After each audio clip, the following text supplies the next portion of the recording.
Hi everyone, welcome back to my channel, Crafting with Holly. I'm going to share another piece of amazing artwork featured in this brand new January-February catalog. I hope that you guys have had a chance to get your free copy by placing an order on my website anytime in the month of January. You'll get a copy of this added to your shopping cart, and make sure that if you do need to add it to your cart that you do so. And on page 11, this layout really spoke to me, and I've seen some other makers also copy it.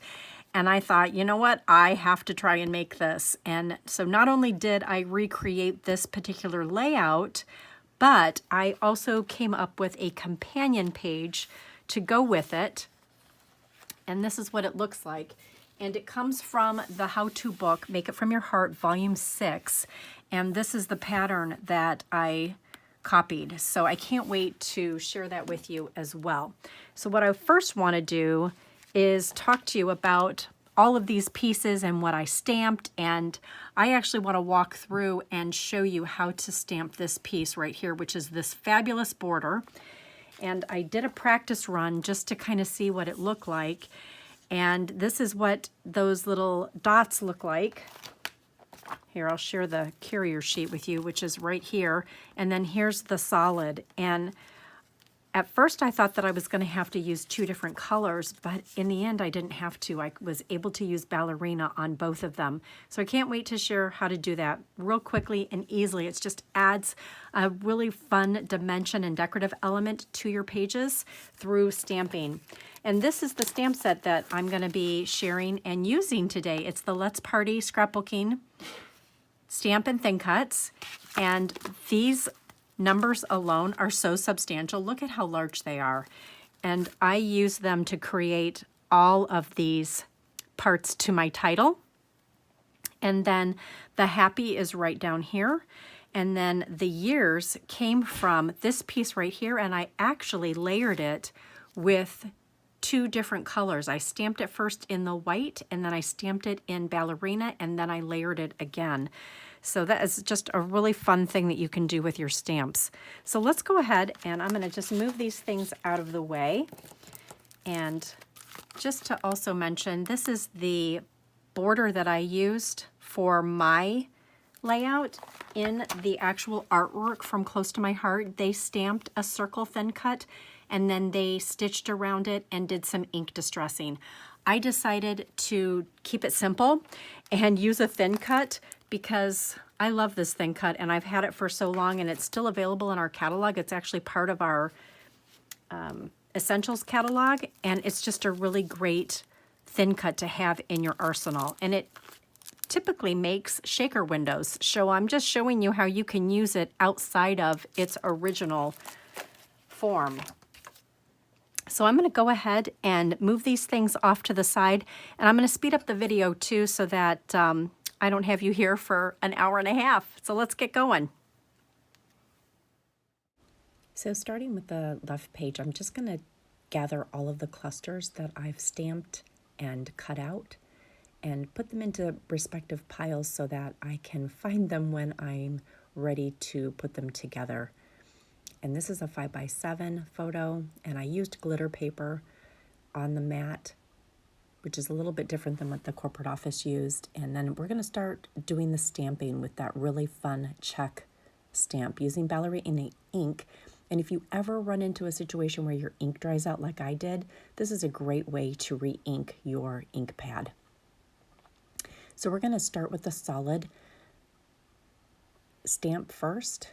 And I'm just lining everything up, and I want to make sure that there's about a 1/4 of an inch border down at the bottom of this white daisy cardstock. And I'm just stamping this all along, and I love these stamps because you can turn them around and line them up perfectly.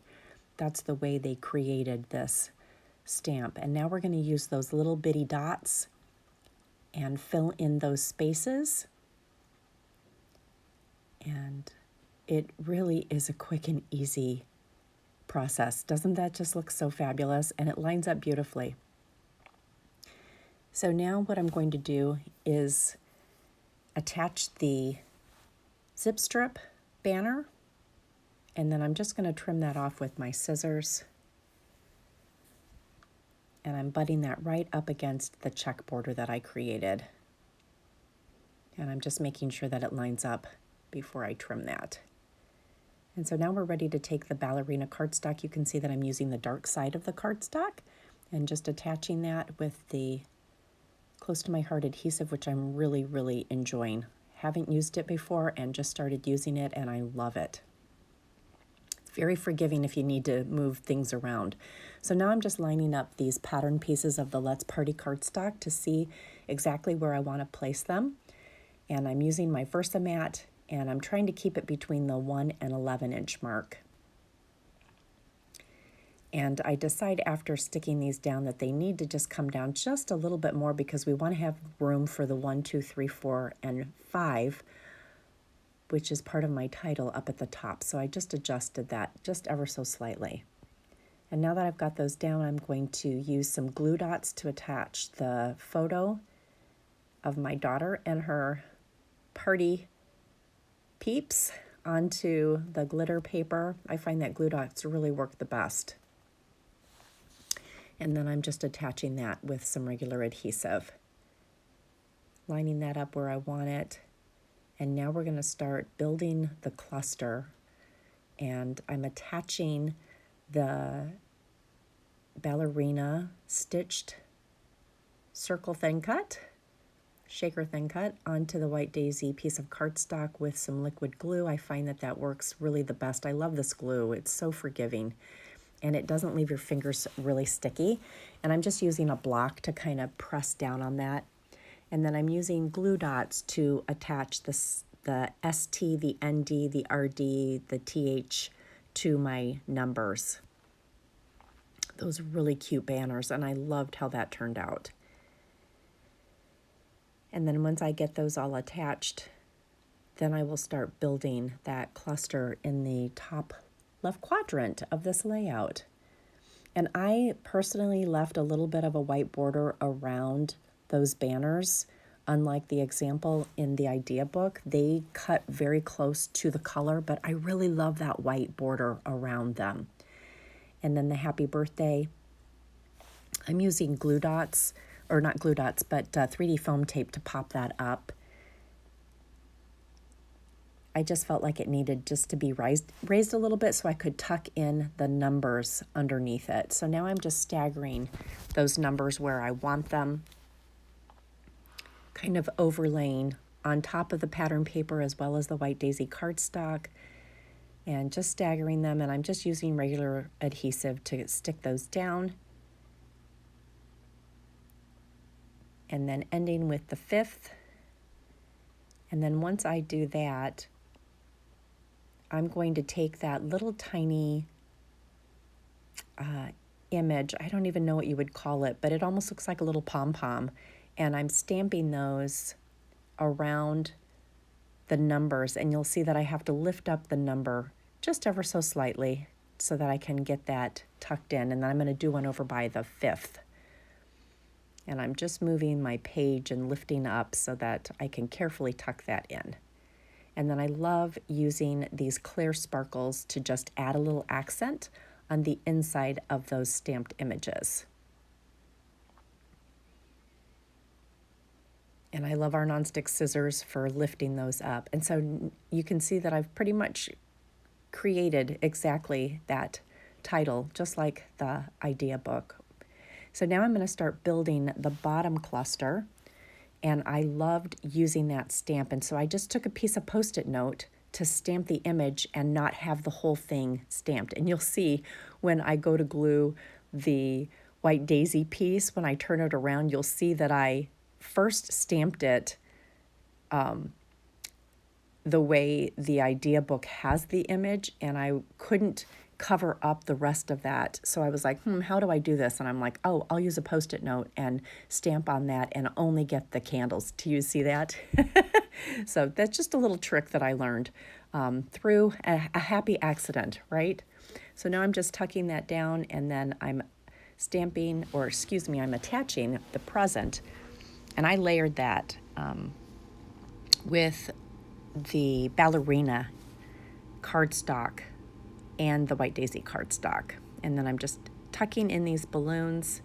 And I added those balloons because for my second page, I wanted those balloons as another focal point. So that's why I added them. That's different than what the corporate office art department did.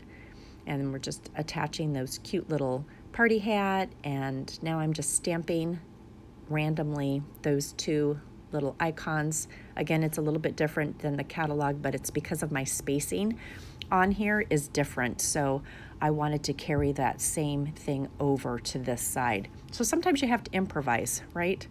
So now I'm just attaching those sparkles, and now we are ready to do the right page. So I'm bringing in the pieces. Again, I'm showing you the pattern that I used from the Make It From Your Heart Volume 6. And I wanted to be able to get a lot of pictures onto this layout. And I am very pleased with being able to get so many pictures onto a single page. And I'm going to do another video and walk you through my process of how I print out these really small pictures. So first I'm just putting these onto the photo mats. And I do have an extra 3x4 picture that I'm going to end up putting into a flip flap, but I didn't have that on my work surface, so I'll just put that on later. And now I'm just removing all of these pieces, getting that white daisy piece centered on the dark side of the Ballerina cardstock. And then I'm going to take these two triangles that I created and attach them. But first I'm going to refill my adhesive, and I love that Close to My Heart now has adhesive for their refills for their adhesive, excuse me. And they're so easy to just pop in and pop out. So now I'm just attaching these two triangle pieces that are from the same paper. It's just the reverse side, and I love how Close to My Heart does that with all of our pattern paper.